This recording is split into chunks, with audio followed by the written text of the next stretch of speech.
శ్రీకాకుళం జిల్లా పర్యటనలో భాగంగా మత్స్యకారుల సేవలో పథకాన్ని ముఖ్యమంత్రి చంద్రబాబు నాయుడు శనివారం ప్రారంభించారు. ఈ సందర్భంగా సీఎం మాట్లాడుతూ టీడీపీకి వెనుకబడిన వర్గాలే వెన్నెముక అని అన్నారు. స్థానికుల సమస్యలు, పేదల కష్టాలు చూశానని, కొందరు జాలర్ల ఆదాయం కూడా కాజేస్తున్నారని తెలిపారు. మత్స్యకారుల జీవితాల్లో వెలుగులు తీసుకొస్తామని స్పష్టం చేశారు. ఎన్ని ఇబ్బందులున్నా మత్స్యకారుల సమస్యలు పరిష్కరిస్తామన్నారు. గత ఎన్నికల్లో వెనుకబడిన వర్గాన్ని కూటమికి అండగా నిలిచాయని, వెనుకబడిన వర్గాల కోసం మరిన్ని కార్యక్రమాలు తీసుకొస్తామని సీఎం వెల్లడించారు. ఈ రోజు నేను చూసింది మా ప్రభుత్వ యంత్రాంగం, మా సెక్రటరీ గారు ఉన్నారు, మా మినిస్టర్ గారు ఉన్నారు, అందరూ ఇక్కడ ఉన్నారు, మా కమిషనర్ కూడా ఇక్కడ ఉన్నాడు. కానీ ఏదైతే నేను ఆశించానో దానికి భిన్నంగా సమస్యలు ఉన్నాయి. ఇక్కడ మీరందరూ ఒక్కసారి ఆలోచిస్తే, ఏవైతే మత్స్యకారు గ్రామాలు తెలుగుదేశం పార్టీ వచ్చిన తర్వాతనే మీ యొక్క దశ దిశ మారింది. ఇది యథార్థం అనే విషయం మీరు గుర్తుపెట్టుకోవాలి. అదే మరి మీలో కూడా ఒక పట్టుదలతో ఉంటారు. ఎన్నికలప్పుడైతే ఈ మత్స్యకారుల గ్రామాలుగా కట్టడి చేసి ఒకే మాట మీద ఉంటారు. ఆ విధంగా మాట మీద ఉండి ఎప్పుడు ఓట్లేశారు మీరు. ఎప్పుడు కూడా తెలుగుదేశం పార్టీకి, ప్రస్తుతం ఎన్డీఏ పార్టీకి వెనుకబడిన వర్గాలే వెన్నెముక. మొన్న కూడా అందరూ ఓట్లేశారు, గాని అందరిలో ఎక్కువ ఓట్లేసింది ఈ వెనుకబడిన వర్గాలు, అందులో మత్స్యకారులు అని చెప్పి కూడా నేను మీకు తెలియజేస్తున్నా. ఇవన్నీ చూసినప్పుడు నాకు కూడా ఒక పట్టుదల. మీ జీవితాలు మార్చవలసిన బాధ్యత మా మీద ఉంది. ఈ రోజు వెనుకబడిన వర్గాల కోసం అనేక కార్యక్రమాలు చేశాం. అవి చాలవు, ఇంకా చేస్తాం. ఎట్టి పరిస్థితిలో మత్స్యకారుల జీవితాల్లో వెలుగు తీసుకొచ్చే వరకు మీ వెంట నేనుంటాను. మా పార్టీ ఉంటుంది, ఎన్డీఏ ఉంటుందని మరొక్కసారి హామీ ఇస్తున్నా. ఈరోజు నేను వచ్చిన గ్రామం ఒకసారి చూస్తే బుడగట్లపాళెం. నేను మీ మీటింగ్ పెట్టుకోక మునుపు నేను దగ్గర ఒక గంట చేపలు పట్టే ప్రతి ఒక్కరితో మాట్లాడాను. సముద్రం దగ్గరికి వెళ్ళాను. ఎవరైతే సముద్రంలో అప్పుడే చేపలు తీసుకొచ్చారో ఆ చేపలన్నీ చూశాను. అయితే ఇప్పటికే లేట్ అయింది కాబట్టి చాలా చేపలు చనిపోయే పరిస్థితి. అడిగాను, బ్రతికి తీసుకొస్తారా లేకుంటే కొన్ని చనిపోతాయంటే 2 విధాలుగా ఉంటుందని వాళ్ళు చెప్పారు. నాకు ఎక్కడైతే పోలీస్ అయితే స్వాగతం పలికాడు. మొట్టమొదటిసారిగా నేను వస్తానే మీ ఊర్లో స్వాగతం పలికింది పోలీస్ స్వాగతం పలికాడు. పోలీస్ ఎట్లయితే బందోబస్తుగా వస్తారో దానికంటే సమర్థవంతంగా అన్ని నాకు ఎక్స్ప్లెయిన్ చేశాడు, మీ సమస్యలన్నీ. అక్కడి నుంచి నేరుగా మీ కష్టాలన్నీ కూడా విన్నాను. ఆ కష్టాలన్నీ విన్న తర్వాత కొంతమంది ఆడబిడ్డలు ఎండు చేపల్ని ఏ విధంగా తయారు చేస్తారో అది కూడా చూశాను. ఎవరైనా చేపలు ఎక్కువగా వచ్చినప్పుడు అవి మిగిలిపోతే ఆ చేపల్ని ఏ విధంగా ఎండబెట్టాలనో ఎండబెట్టి మళ్లీ ఆ చేపలను నెత్తిన పెట్టుకొని గ్రామం పోయి అమ్ముకొని మళ్లీ ఇక్కడికి వస్తున్నారు. వాళ్ళ కష్టాలు చూశాను. అక్కడి నుంచి నేరుగా బోట్ ఏ విధంగా రిపేర్ చేస్తారో పడవలు, అది కూడా చూశాను. ఈరోజు చిన్న స్పేర్ పార్ట్స్ కూడా లేకుండా ఎక్కడికో పోయి శ్రీకాకుళం, విశాఖపట్నం పోయి తెచ్చుకునే పరిస్థితి ఉంది. ఇంకో పక్కనే చేపలన్నీ వచ్చినప్పుడు పట్టుకుని తీసుకుని ఎవరైతే అమ్ముతారో అది కూడా చూశాను. వాళ్ళకు కూడా చాలటువంటి ఈ యొక్క ఐస్ బాక్సులు ఉండడం, దానివల్ల కూడా ఇబ్బందులు. ఇక్కడ చేసిన తర్వాత ఎక్కడ మార్కెట్లో రేటు బాగుంటే అక్కడ అమ్మే పరిస్థితికి వస్తున్నారు. మీరందరూ కూడా పేదవాళ్ల కష్టాలు చూశాను. మీరు మామూలుగా అయితే బోటు మీరు తీసుకుని ప్రాణానికి కూడా భయపడకుండా రాత్రి 1 గంటకు బయలుదేరి సముద్రంలోకి వెళ్తున్నారు. ఓసారి సముద్రంలో అల్లకల్లోలాలు వచ్చినప్పుడు గాని, బాగా అలలు పెరిగినప్పుడు గాని, ఒకప్పుడైతే అలర్ట్ సిస్టమ్ కూడా ఉండేది కాదు. ఇప్పుడు కూడా చాలా మంది ప్రాణాలు పోగొట్టుకునే పరిస్థితికి వస్తున్నారు. అయితే ఇక్కడ జరిగేది, కొంతమంది బోట్లన్నీ వాళ్లే కొని, మీ దగ్గర పెట్టుబడి లేదు కాబట్టి మీరు పట్టుకొచ్చిన చేపలు వాళ్లే తీసుకుని ఆ చేపల్లో సగం డబ్బులే మీకు ఇచ్చి వాళ్ళు మాత్రం బలిచిపోతున్నారు కానీ, బాగుపడుతున్నారు కానీ మీరు మాత్రం నష్టపోతున్నారు. అది కూడా చూశాను. అక్కడి నుంచి పక్కనే వల రాత్రంతా వెళ్తారు. 1 గంటకో 2 గంటలకో మళ్ళా వస్తారు. అయిన తర్వాత ఆ వలంతా కూడా పోతే దాన్నంతా మళ్ళా కట్టుకోవాలి. అది కూడా చూశాను. శ్రీకాకుళం నేరుగా మీరు హైదరాబాద్ పోతే కూకట్పల్లిలో శ్రీకాకుళం కాలనీ ఉంటుంది. ఢిల్లీకి పోతే శ్రీకాకుళం కాలనీ ఉంటుంది. ఎక్కడ పోయినా శ్రీకాకుళం కాలనీ ఉంటుంది. ఆర్మీలో ఎక్కువ ఎవరు దేశాన్ని కాపాడడానికి పనిచేస్తారంటే దానికి చిరునామా కూడా మళ్లీ శ్రీకాకుళమే. అలాంటి త్యాగాలు చేశారు. వేరే రాష్ట్రాలకు పోయి ఆ ప్రాంతాల అభివృద్ధి కోసం మీరు పనిచేస్తున్నారు. అందుకే ఇక్కడ చూశాను, మా నాయకులు కూడా రోషం రావాలని చెప్పాను. 26 జిల్లాలుంటే 26 జిల్లాల్లో తక్కువ తలసరి ఆదాయం, దీన్ని ఇంగ్లీషులో పర్ క్యాపిటల్. ఏం తక్కువ మన జిల్లాకు? రామ్మోహన్. మాకంటే చిన్న వయస్సులో ఉన్నవారిలా చంద్రబాబు అహర్నిశలు పనిచేస్తున్నారు. వేట నిషేధ భృతి పెంచుతానని హామీ ఇచ్చి మాట నిలబెట్టుకున్నారు. జీవో 217 కూడా రద్దు చేసి మత్స్యకారుల హక్కులు కాపాడారు. వెనుకబడిన జిల్లా అంటూ విని విని విని బాధపడుతూ వచ్చా. శ్రీకాకుళం సెట్ అవ్వాలంటే మన మైండ్ సెట్ మారాలి. సుదీర్ఘ తీర ప్రాంతంలో ఒక్క పోర్ట్ లేకపోయింది. పోర్టుతో పాటు ఎయిర్పోర్ట్ కూడా నిర్మిస్తాం. కేంద్రంతో మాట్లాడి జెట్టీలు, హార్బర్లు నిర్మిస్తాం. ఏం తక్కువ మన జిల్లాకు? అన్ని వనరులు ఉన్నాయి. యువత ఉపయోగించుకోవాలి. సహకారం అందిస్తాం అని కేంద్ర మంత్రి రామ్మోహన్ నాయుడు వెల్లడించారు. ఈరోజు మీ గ్రామం రావడం ఎంతో ఆనందంగా ఉంది. సముద్రాన్ని చూస్తే ఏ రకంగా ఉత్సాహం వస్తుందో, సముద్రం చూస్తే ఏ రకంగా ఉల్లాసం వస్తుందో, అదే రకంగా ఈరోజు బుడగట్లపాలెం ప్రజల్ని కూడా చూస్తుంటే అంత ఉత్సాహం, అంత ఎనర్జీ మిమ్మల్ని అందరినీ కూడా చూస్తే ఈరోజు వస్తుంది. అలాగే చంద్రబాబు నాయుడు గారిని ఈరోజు చూస్తుంటే అదే ధైర్యం, అదే నమ్మకంతో ఈరోజు మన ప్రజలకి చేస్తున్నటువంటి కార్యక్రమాలు మనందరికీ ఎప్పటికీ కూడా ఆశీర్వాదం అనేది కూడా తెలియజేసుకుంటున్నాను. మరి అటువంటి నాయకుడు మొన్ననే 75 సంవత్సరాలు పూర్తి చేసుకున్నాడనంటే నమ్మశక్యంగా ఎవరికి కూడా లేదు. మాకంటే చిన్న వయసులో ఉన్నటువంటి నాయకుడిగా ఈ రాష్ట్రం కోసం అహర్నిశలు కష్టపడుతూ రాత్రనక పగలనక దేశ విదేశాలకి కూడా వెళ్ళి ఆంధ్రప్రదేశ్ రాష్ట్రాన్ని నెంబర్ 1 గా తయారు చేయాలని కంకణం కట్టుకొని మరి పనిచేస్తున్నటువంటి వ్యక్తి మన నారా చంద్రబాబు నాయుడు గారని తెలియజేసుకుంటున్నాను. అటువంటిది ఆ రోజు ఎన్నికల ముందు మనందరికీ హామీ ఇచ్చాడు, మత్స్యకారులకి హామీ ఇచ్చాడు.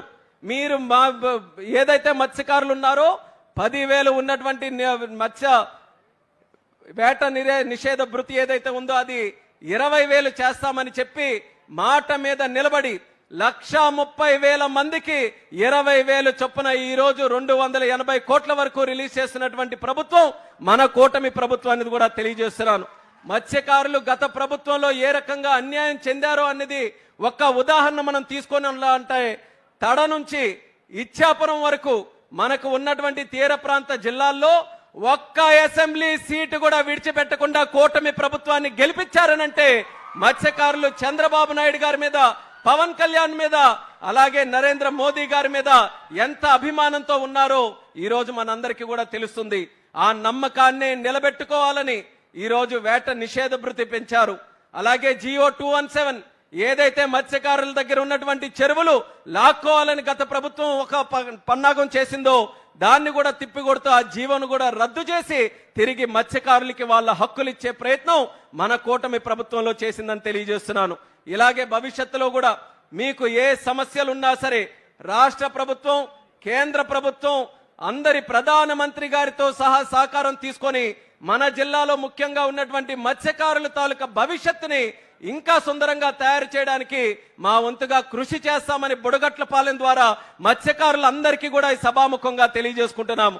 ఈ రోజు మత్స్యకారుల గురించి మాట్లాడాలనంటే ముందుగా మన జిల్లాలో గుర్తొచ్చే నాయకుడు స్వర్గీయ కింజరాపు ఎర్రన్నాయుడు గారని తెలియజేస్తున్నాను.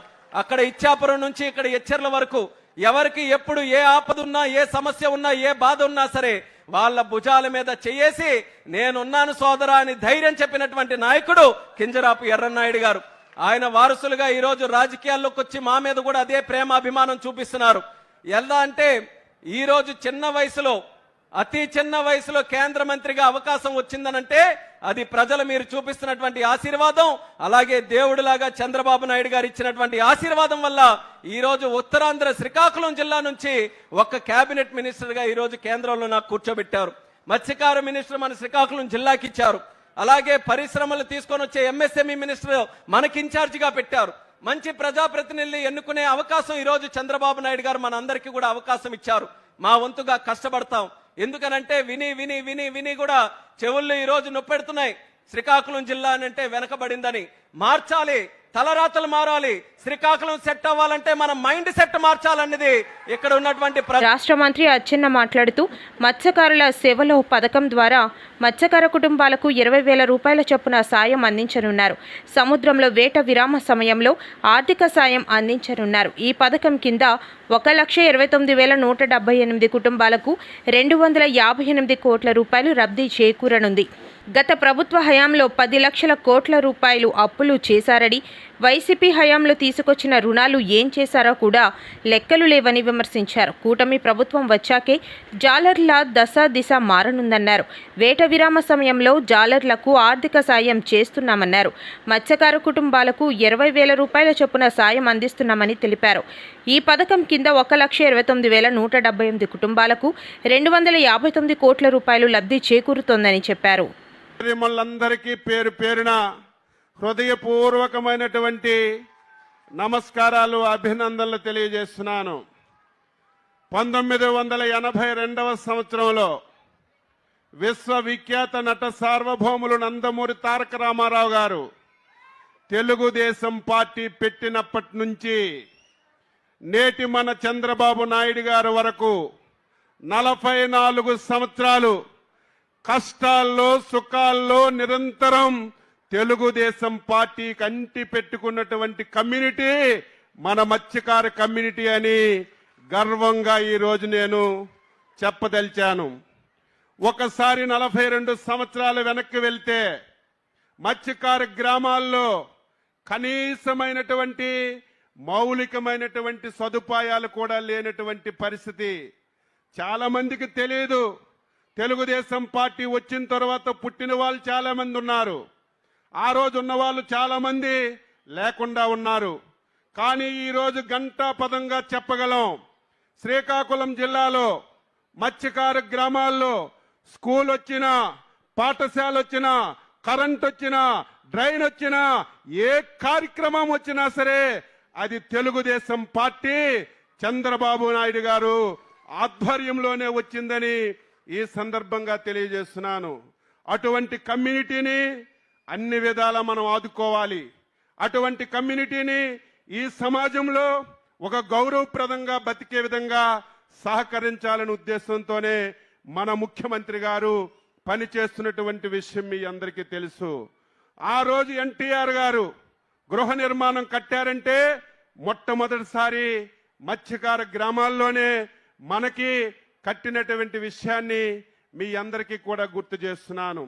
అయితే ఈరోజు రాష్ట్రంలో మీ అందరి అభిమానంతో, మీ అందరి ఆశీర్వాదంతో మొన్న జరిగినటువంటి ఎన్నికల్లో అచంచలమైనటువంటి విశ్వాసంతో ఎన్డీఏ పార్టీల్ని అధికారంలోకి తీసుకొచ్చారు. 10 మాసాలయ్యింది. రాష్ట్రంలో ఆర్థిక పరిస్థితి చాలా దయనీయంగా ఉంది. ఈరోజు గత ప్రభుత్వాలు ఆంధ్రప్రదేశ్ రాష్ట్రాన్ని చిన్నాభిన్నం చేశాయి. ఆర్థికంగా కోలుకోలేనటువంటి పరిస్థితిని తీసుకొచ్చాయి. అయినా సరే ఇచ్చిన మాట ప్రకారం ఆ రోజు చంద్రబాబు నాయుడు గారు ఎవరైతే మత్స్యకారులు 2 మాసాలు వేట నిషేధ సమయం జరుగుతుందో వాళ్ళకి బతకడానికి భృతి ఇవ్వాలని మొట్టమొదటిసారి 4,000 రూపాయలు భృతి ప్రకటించినటువంటి వ్యక్తి మన నాయకుడు చంద్రబాబు నాయుడు గారని చెప్పి మీ అందరికీ తెలియజేస్తున్నాను. ఒక్క భృతే కాదు, ఈరోజు మీరు వేట చేసుకోవడానికి పడవలు కానీ వల్ల కానీ పట్టుకున్న చేపలు ఇతర ప్రాంతాల్లో అమ్మడానికి బొలోరా వెహికల్స్ కానీ మోపిడ్స్ కానీ అన్నీ మనం ఇచ్చాం. ఆ రోజు చంద్రబాబు నాయుడు గారు 10,000 ఇచ్చారు, 4,000 ఇచ్చారు. నేను 10,000 ఇస్తానని చెప్పి గత ప్రభుత్వం 10,000 ఇచ్చింది. 5 సంవత్సరాల్లో సంవత్సరానికి 10,000 తప్ప మత్స్యకారులకి ఒక్క పైసా అంటే ఒక్క పైసా ఏ ఒక్కరికి అందించలేదు. ఒక వల ఇవ్వలేదు, ఒక బోట్ ఇవ్వలేదు, ఒక వెహికల్ ఇవ్వలేదు. కనీసం మత్స్యకారులు వారి ఆర్థిక పరిస్థితిని పెంచుకోవడానికి ఈరోజు ప్రభుత్వం నుంచి ఒక్క లోను కూడా ఇచ్చినటువంటి పరిస్థితి లేదు. మొన్న ఎన్నికల్లో ఎన్డీఏ పార్టీలు స్పష్టంగా హామీ ఇచ్చాయి, మమ్మల్ని గెలిపించండి, మీకు ఇస్తున్నటువంటి 10,000 20,000 చేస్తామని చెప్పాము కానీ అధికారంలోకి వస్తే ఆర్థిక పరిస్థితి చూస్తే చాలా దయనీయంగా ఉంది. ఇవ్వలేనటువంటి పరిస్థితి. చాలా మంది మత్స్యకారు పెద్దలు మన ముఖ్యమంత్రి దగ్గరికి వచ్చారు.